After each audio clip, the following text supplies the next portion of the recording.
Na msabalheri mtazamaji, hujambo mahali popote pale ulipo asubuhi hii ya leo. Ni imani yangu ya kwamba ubuheri wa afya na asubuhi yako njema kabisa. Shukrani za dhati kwa kuamka nasi na kuungana nasi kwenye kipindi chetu hiki cha Kuzacha. Langu jina ni Kamchemenza. Niruhusu nikujuze mawili matatu kwenye taarifa zetu, alafu nitakuwa ni mwenye kupisha usukani kwa wenzangu wanakuzacha. Moja kwa moja ni kwamba watu 4 wameuawa kwa kupigwa risasi, huku wengine kadhaa wakiwemo wanahabari na maafisa wa usalama wakijeruhiwa kufuatia makabiliano makali kwenye eneo bunge la Ikolomani, kaunti ya Kakamega. Ghasia hizo zilizuka baada ya wakazi kupinga mkutano ulioandaliwa na halmashauri ya kitaifa ya usimamizi wa mazingira NEMA kujadili mapendekezo yao ya kuhamishwa ili kutoa nafasi kwa ajili ya shughuli ya uchimbaji madini. Shule moja iliteketezwa huku shughuli za usafiri zikivurugwa kwa vile hali hiyo ilishindwa kudhibitiwa.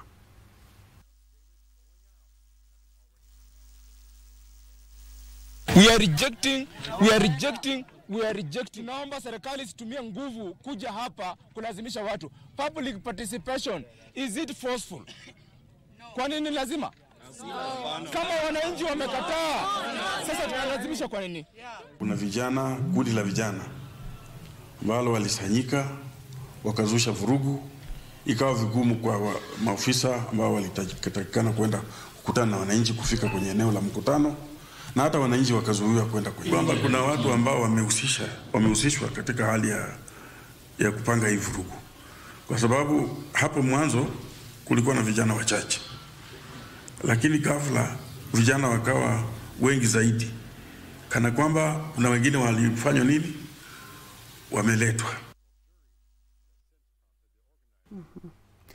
Na serikali ya Kenya imeagizwa kuilipa jamii ya Ogiek shilingi milioni 157.8 kwa uharibifu wa mali na masaibu walioyapata wakati wa shughuli ya kuwafurusha kutoka msitu wa Mau. Mahakama ya Bara la Afrika kuhusu haki za binadamu ilipotoa uamuzi wake ilisema ufurushaji huo ulikiuka haki za watu wa jamii ya Ogiek, na serikali ya Kenya inapaswa kuwapa watu wa jamii hiyo hati za kumiliki ardhi za mababu wao. Uamuzi huo pia unahitaji Kenya kutambua rasmi jamii ya Ogiek kama mojawapo ya jamii za humu nchini na haki yao ya kushauriwa kuhusu masuala ya ardhi yao na mtindo wa maisha kuheshimiwa. Licha ya maamuzi ya mahakama ya mwaka 2017 na mwaka 2022, utekelezi wa maamuzi hayo ya mahakama ulikwama, na mahakama hivi majuzi ilifanya kikao cha kushughulikia ucheleweshaji huo, huku Kenya ikisema umetokana na changamoto mbalimbali. Uamuzi wa leo mjini Arusha nchini Tanzania ulizingatia masuala kadhaa kwenye kesi iliyo mbele yake. Kuhusu kutambuliwa rasmi, mahakama hiyo iliagiza serikali itambue kabila la Ogiek, utamaduni na imani za watu wa jamii hiyo. Uamuzi wa mahakama wa mwaka 2017 ulipata haki za watu wa jamii hiyo zilikiukwa wakati wa kuifurusha chini ya sheria za Afrika, ikiwa ni pamoja na haki ya kutobaguliwa, haki za kidini, kitamaduni na haki za kuuza rasilimali za kiasili. Kuhusu uhamishaji, uamuzi wa mwaka 2022, mahakama iliagiza serikali kulipa jumla ya shilingi milioni 157,850,050, ikiwa ni pamoja na shilingi milioni 57,850,050 za uharibifu wa mali na shilingi milioni 100 kwa kukiuka haki za jamii. Mahakama hiyo pia iliagiza Kenya kutambua, kugawa ardhi ya jamii ya Ogiek na kuipa hati miliki za ardhi ya mababu wao katika msitu wa Mau katika muda wa miaka 2 ijayo. Kuhusu ardhi yao ambayo imekodeshwa au kutwaliwa, mahakama iliagiza serikali kushauriana na jamii ya Ogiek kuhusu kurejeshwa au kufidiwa. Na Kenya itaanza kutengeneza chanjo zake kuanzia mwaka 2027. Taasisi ya Kenya ya Biovax inahusika na utengenezaji wa bidhaa maalum za matibabu na teknolojia, ikiwa ni pamoja na chanjo, imesema itakuwa tayari kuanza utengenezaji wa chanjo katika mwaka mmoja ujao, kuashiria safari ya kihistoria ya taifa kujitosheleza kwa chanjo. Taasisi hiyo mpya kwa ushirikiano na Benki ya Dunia na serikali ya Kenya inatengeneza na kuuza chanjo za binadamu na teknolojia ya afya, na hivyo kuiweka Kenya kuwa kitovu cha uvumbuzi wa kimatibabu kanda ya Afrika. A relatively new kind of endeavor, because traditionally the World Bank would support individual countries to take care of issues at the national level. But as you know, and as we learned from COVID and Ebola and many other health emergencies that we faced, these health emergencies do not respect geographical borders. And therefore, in order to be able to successfully combat them, we really need to think about how we come together as a region.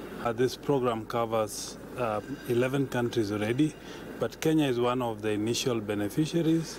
We don't have the whole 1.5 billion, but we got 120 million out of that 1.5 billion, which is quite significant to support the work we are doing here in Kenya. So this is a fill and finish facility.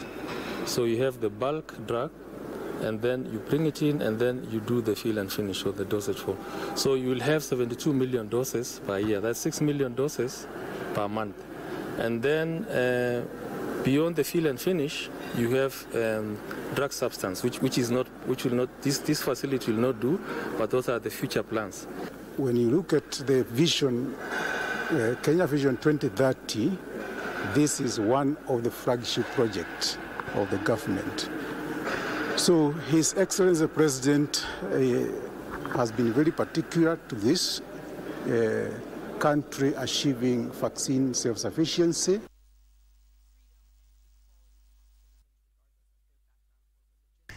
Mtazamaji, tusalie kwenye muktadha huo wa afya ambapo naibu rais Profesa Kithure Kindiki amesema utawala wa Kenya Kwanza umejitolea kuafikia mabadiliko katika sekta ya afya kote nchini.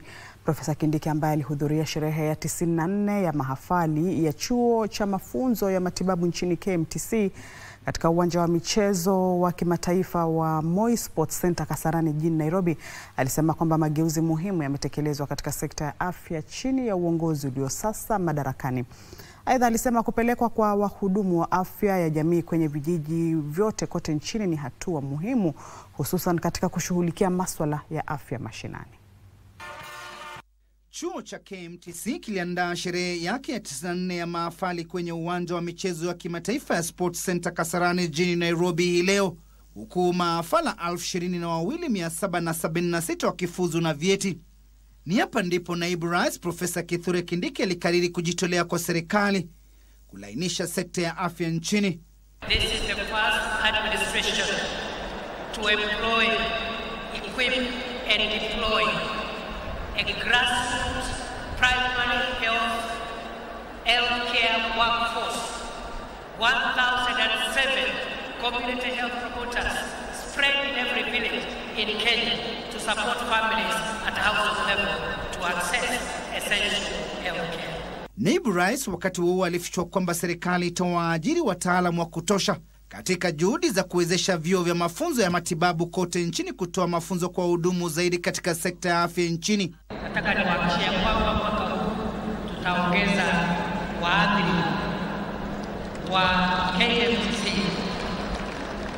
na wizara itapewa mwelekeo ndio tuanze kuwatafuta kuajiri waadhiri zaidi ili vyuo vyetu vya KMTC viwe na mafunzo bora ya hali ya juu.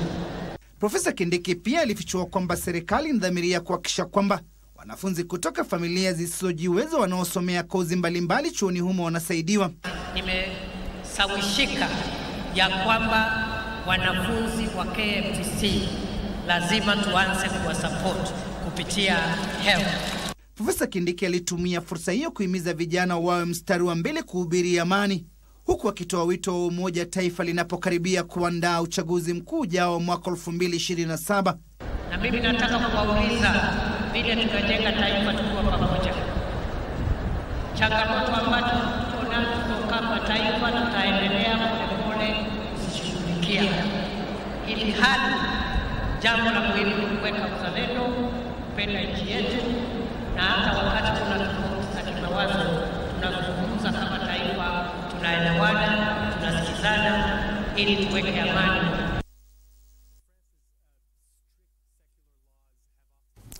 Tuangazie matukio mahakamani sasa, ambapo mahakama kuu ya Kerugoya imefutilia mbali jopo la wataalam lililoteuliwa na Rais William Ruto kuongoza shughuli ya utoaji fidia kwa waathiriwa wa maandamano dhidi ya serikali. Jaji Edward Muriithi alitoa uamuzi kwamba rais hana mamlaka ya kikatiba kubuni jopo la kutoa fidia kwa waathiriwa. Mahakama pia ilisema wajibu huo unafaa kutekelezwa na Tume ya Kitaifa ya Kutetea Haki za Kibinadamu. Akitoa uamuzi huo, jaji huyo aliagiza hatua zifazo zichukuliwe katika muda wa siku 30 ili kuendana na katiba.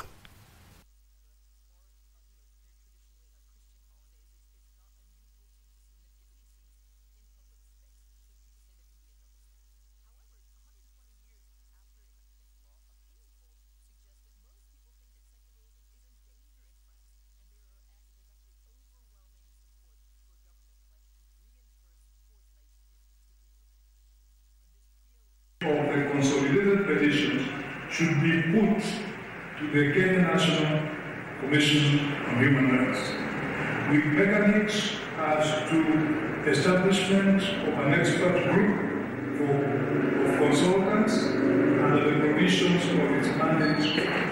The report of the Kenya National Commission on Human Rights to the President shall then form the necessary executive acts and legislation.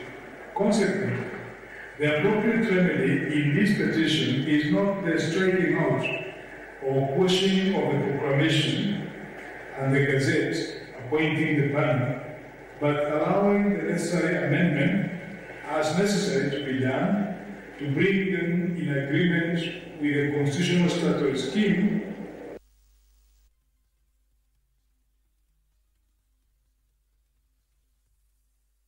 Kutoka mahakamani tuangazia ya siasa, ambapo viongozi wa umoja wa upinzani wameapa kupinga matokeo ya chaguzi ndogo za Mbeere Kaskazini na Malava mahakamani. Viongozi hao wakiwemo Kalonzo Musyoka wa Wiper na Justin Muturi wa DP wamesema ghasia zilizoshuhudiwa zilipangwa ili kuwatishia wapiga kura na kubadilisha matokeo. Walizungumza wakati wa hafla ya mazishi ya mwanasiasa wa zamani aliyekuwa pia waziri Joseph Munyao, kaunti ya Makueni. Tume huru ya uchaguzi na uratibu wa mipaka IEBC hivi karibuni huenda ikajipata kwenye jaribio jingine kupitia mahakama. Hii ni baada ya viongozi wa upinzani Kalonzo Musyoka wa Wiper, Eugene Wamalwa wa DAP Kenya na Justin Muturi wa chama cha DP kusema hivi leo kuwa tume hiyo lazima ichanganuliwe baada ya chaguzi ndogo kukumbwa na ghasia. Kenya will always be Kenya because our young people have an inspired progressive revolution, not only in the continent, but the world over. And they've been watching. And you cannot steal from them. Violence during election time is a terrible violation of the electoral laws. It actually defeats the essence of the constitutional right to vote. The democracy that Munyao fought for in Kibaki and his team, the team that brought the second liberation in this country, the team that brought back multi-party democracy at great sacrifice, that democracy is in great peril. If we cannot allow free and fair elections in our country, then the democracy that Munyao fought for is in great danger. Viongozi hao walizungumza wakati wa hafla ya mazishi ya waziri wa zamani Joseph Munyao katika kaunti ya Makueni, wakisema tume hiyo inayoongozwa na mwenyekiti Erastus Ekethon ilikosa kusimamia chaguzi hizo ndogo kama ilivyoratibiwa kwenye sheria za uchaguzi. Haya yakijiri, wapiga kura wawili kutoka eneo bunge la Mbeere Kaskazini, kaunti ya Embu, wanaitaka mahakama kuu kubatilisha ushindi wa Leonard Wamuthende kutokana na mkanganyo wa utambulizi wake. Hayo yakijiri, baraza la makanisa humu nchini NCCK pia limeelezea wasiwasi wake kuhusu uaminifu wa uchaguzi ndogo za Novemba 27 ambazo zilikumbwa na ghasia katika baadhi ya maeneo. If a candidate is doing violence, let them not be fined. Let them be deregistered. Let them not continue to be candidates, because that is the power that the people of Kenya gave on IEBC. And our call is on the police and the Office of the Director of Prosecution to bring everyone who does politics through violence to book. Wakati wa kongamano la siku 2 la jumuiya huko Limuru, kaunti ya Kiambu, NCCK ilitoa changamoto kwa IEBC kuhakikishia Wakenya kwamba uchaguzi mkuu wa mwaka 2027 utakuwa wa huru, wa haki na wenye uwazi.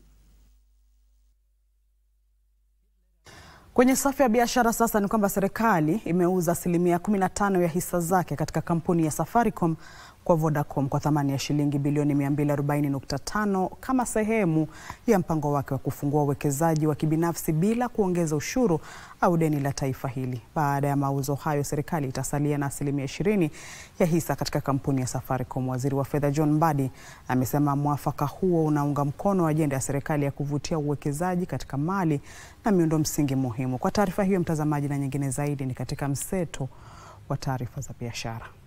Ya kununua 15% ya hisa za serikali katika kampuni ya Safaricom, Vodacom inapanga kununua 5% ya hisa za kampuni ya Vodafone kwa shilingi 34 kwa kila hisa na kuongeza hisa zake katika kampuni ya Safaricom kutoka 35% hadi 55%.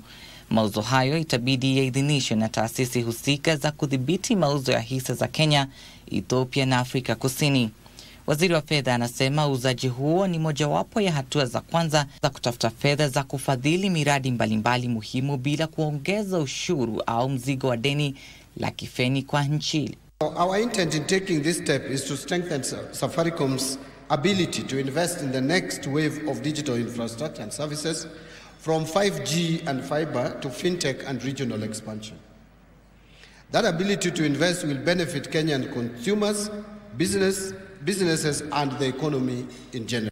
Wakati huo, Kenya ina kawi ya kutosha ya kuchaji magari ya umeme, uchukuzi wa kibiashara na kibinafsi. Msaidizi wa mkurugenzi katika wizara ya kawi, Eric Apunda, anasema ushirikiano kati ya sekta ya umma na ya kibinafsi utachangia pakubwa uwekezaji katika miradi ya kawi safi ya kustawisha upya, kuwekwa kwa vituo vya kuchaji magari haya na kuwekeza katika magari hayo. This clean energy surplus gives us a confidence that Kenya can support the widespread deployment of electric vehicle charging infrastructure for domestic, commercial and public transport. Hatimaye, kampuni ya kutengeneza vifaa vya elektroniki ya China Airmas imepanua shughuli zake nchini Kenya kwenye uwekezaji utakaobuni nafasi zaidi humu nchini kwa kuajiri wa Kenya watakaofanya kazi katika matawi ya kusambaza bidhaa zake, wauzaji wa rejareja na vituo vya kutoa huduma za kukarabati bidhaa zake. Afisa mkuu mtendaji wa Airmas aliye pia mwanzilishi wa kampuni hiyo, Paul Wang, amesema kampuni hiyo ina mipango ya kuanzisha kiwanda cha kutengeneza bidhaa zake jijini Nairobi vitakavyosambazwa katika maeneo ya Afrika Mashariki na Kati. Wang aliitaja Kenya kuwa mojawapo ya masoko makubwa ya bidhaa za elektroniki kwa sababu ya mtindo wa maisha wa vijana wake wa kupenda kutumia vifaa vya hali ya juu vya kielektroniki. Tuangazie matukio viwanjani sasa, ambapo Naisula Lenengwesi na Daniel Mutua waliibuka washindi katika mbio za mita 100 kwa wanawake na wanaume mtawalia, huku michezo ya urafiki kati ya China na Kenya ikikamilika katika uwanja wa taifa wa Nyayo. Michezo hiyo ilivutia washiriki 700, ilinuia kuboresha uhusiano baina ya mataifa hayo mawili kupitia michezo. Frederick Mwoki na mengi zaidi. Washiriki 700 walijitokeza kushiriki katika makala ya kwanza ya michezo ya urafiki kati ya China na Kenya, ambayo yalileta pamoja kampuni 19 tofauti za Kichina humo nchini. I wish to encourage the corporate sector, including the KCEATA members enterprises, to continue supporting sports through sponsorship, training programs, employees awareness initiatives, youth competitions, and facilitate development. Say we will embody the Olympic spirit of faster, higher, stronger, and most important, together, and write a new chapter of China-Kenya friendship. For many years, Chinese enterprises in Kenya have been not only contributors to Kenya's economic and social development, but also active promoters and witnesses of the deep friendship between our peoples. Katika baadhi ya matukio ya riadha, Naisula Lenengwesi wa XCMG na mwenzake Banis Kimayo walitawala mbio za mita 100 za wanawake wakimaliza katika nafasi za kwanza na pili mtawalia. Mbio za wanaume zilishindwa na Daniel Mutua wa Freestyle ilhali James Lengewa alimaliza wa pili. Kenya-China Friendship Games is not only an important event of the 2025 China-Kenya Culture and Tourism season, but also a vivid example of active culture exchanges between our two countries. Na mtazamaji, saa 1 kamili saa za Afrika Mashariki asubuhi ya leo, hapo ndipo anapotia kikomo taarifa za Kuzacha asubuhi ya leo. Shukrani za dhati kwa kujumuika nasi na vile shukrani za dhati kwa kuweza kuamka nasi na kuungana nasi. Ninapokomea papo na pisho sukani kwa wenzangu wana Kuzacha, mwenzangu Nancy Onyancha na Rashid Mwamkoro, na kutakia Ijumaa njema, vile weekend njema. Kwaheri.